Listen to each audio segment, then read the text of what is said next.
Hello everyone, it's your friend Deirdre and a big warm welcome back to my YouTube channel. I hope you're all doing really well.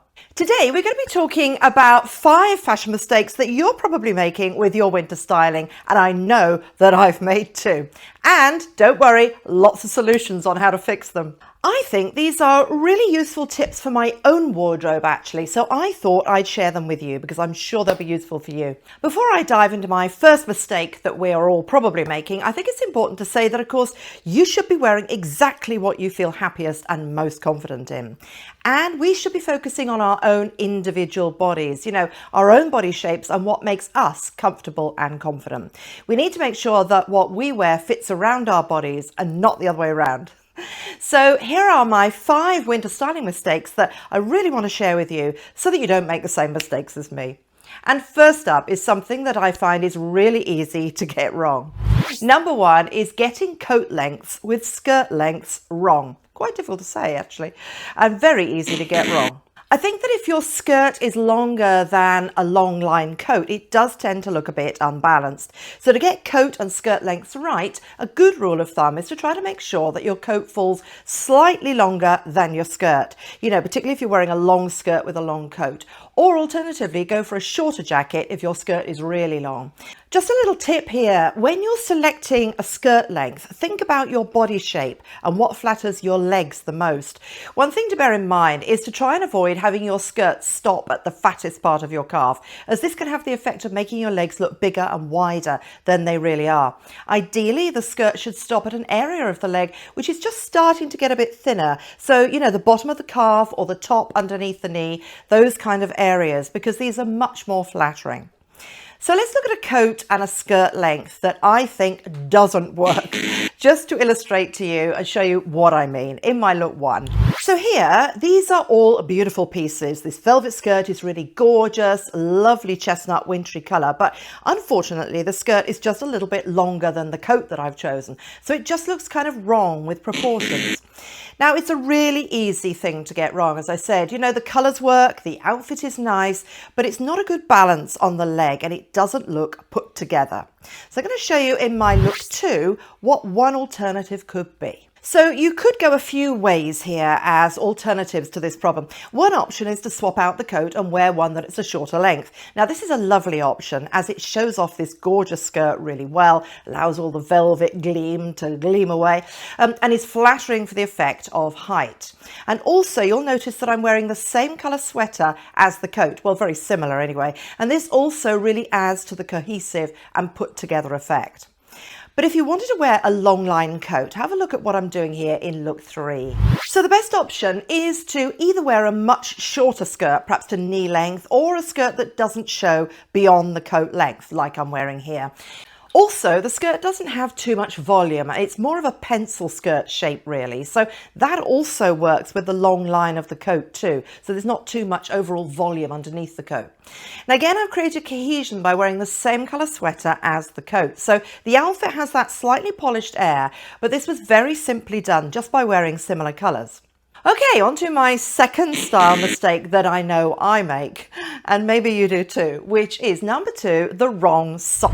Again, I think this is a really easy mistake to make. I know that I have problems with this even now, and I really have to think about it as it's so easy to grab a pair of socks at the last minute, just when you're putting your boots or your shoes on as you're going out of the door, and find that the only pair that you've got are, let's say, light beige, for example, and you're wearing, let's say, black trousers and burgundy boots. Yay!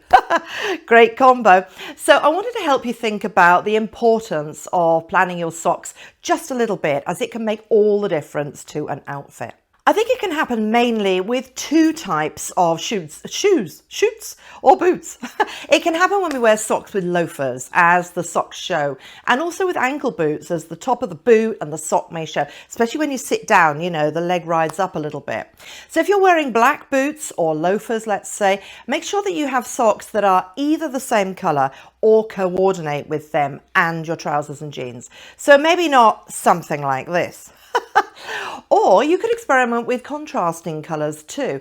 Now, I explained this a lot more in my last video actually, which was a new kind of video that I just tried, all about speed styling. It was a really fun video packed with style tips, so do watch that one and I will link it for you down below.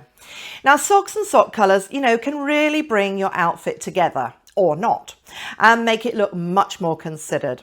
Another little tip while we're chatting socks is to try and get fairly fine knit socks, not those really chunky wool ones. I've recently got into wearing bamboo socks actually, which are very fine but also really warm. Now I'll link them below for you. There's lots of different options, but I've been wearing the blue shade with jeans and ankle boots, which I love, as this shade of blue is really pretty similar to my jeans and pretty as well. So just before moving on to my next styling point, I would love it, ladies, if you would hit that subscribe button, as it really helps the channel to keep going, and it's free, of course. We've got a great community of totally fabulous ladies, and also please do hit that like button if you like my video, because that shows me what you like best and I can make more of them for you. So on to my third mistake that we can all make really easily: layering wrongly. In the winter, getting layering right to fight the cold and stay warm and snuggly is a bit of a challenge sometimes. Now, I appreciate that some of you lovely ladies may be watching from somewhere where the sun always shines and it doesn't get that cold. But in the UK and in lots of other places, of course, it's a bit of a struggle. So there's a technique to layering to avoid looking like the Michelin Man. I suggest that it's best to start with wearing thin layers in breathable fabrics, layers that really fit well, because they're not going to show, they just keep you warm, and then build up the layers from there. So the next layer after this initial base layer would also be body skimming, because that way you're not actually adding volume, you're just adding warmth, a lovely warm layer, because more layers of thinner fabrics keep us much warmer than say 2 or 3 thick chunky ones altogether.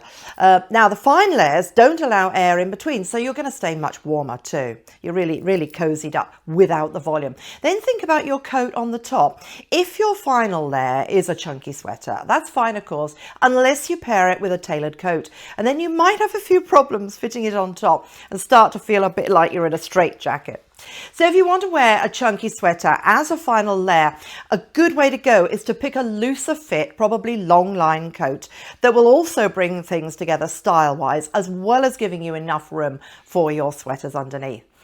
We can lose up to around 20% of our body heat through our heads. So if you team your outfit with a hat, you will automatically be warm and look amazing too. I don't know why more of us don't wear hats these days. Okay, on to my fourth mistake, which is wearing your favorite loungewear only at home. I'd really love your views on this one actually, ladies. Do put a comment underneath on anything. Always love to hear from you. But I love my loungewear, and I just think it can be a bit of a waste to only wear it at home when no one sees it. If you've bought a beautiful set like this, I really think that they can be worn well outside the house too. For running errands, having a coffee with friends, popping over to see your neighbours, and they can be used for everyday wear just as much as in the house. If you have a sweat set that's quite difficult to say, that's matching, it works really well and looks polished and considered. The outfit is flattering as it creates that long line, but it takes no effort at all. It's all one and done for you, like a dress really, but more casual. Then all you need to do is to pop on a blazer or a long line coat, and loungewear can be instantly elevated and transformed into a great outfit, and of course, warm and comfy at the same time. Okay, my final mistake is again one that I've made quite a bit, and I think is a real temptation to do when we buy or are given some special item. So number 5 is saving your best things for special occasions. Wear your special clothing. Please don't wait for the right occasion to wear that special dress or that gorgeous coat. You might forget it at the back of the wardrobe, and you may never end up wearing it at all. It may just get hidden and forgotten. And after all, you look wonderful in it. So go for it, ladies. All about looking good, all about confidence. So I wanted to show you here how you can easily add a special piece into more of an everyday look in my look 6. So the special piece, or the more expensive piece in this look, is this beautiful silk blouse with pearl buttons. really exquisite. I just love it. But the temptation, of course, is to wear smart trousers or a smart skirt with it and wear it for a dressier event. But what I've done here is to combine it with my Marks & Spencer's bootcut jeans, very reasonably priced, very inexpensive, and some black ankle boots that I've had, you know, forever. Now, I think it shows that you can mix high and low pieces for everyday wear really well. So I've just added on top of that a cream cardigan onto the blouse and the jeans here. Now, this looks deceptively basic actually, because it's actually Cézanne, which is a really, really top quality brand from Paris. Actually, when I say top quality, it's very good quality, not that expensive. But you know, the three items work well together, and I think the jeans look perfect combined with these two other more expensive pieces. And it means that I can get much more wear out of the silk blouse too. And if you adapt this sort of an approach to your own outfits, you can really maximize your wardrobe and get the most out of it. So I'd love to hear from you and what your own personal fashion mistakes may be and how you've overcome them and solved the problems too.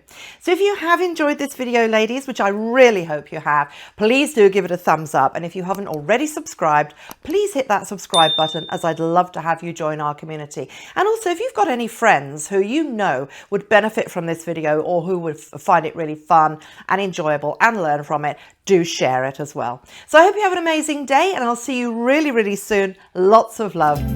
Bye.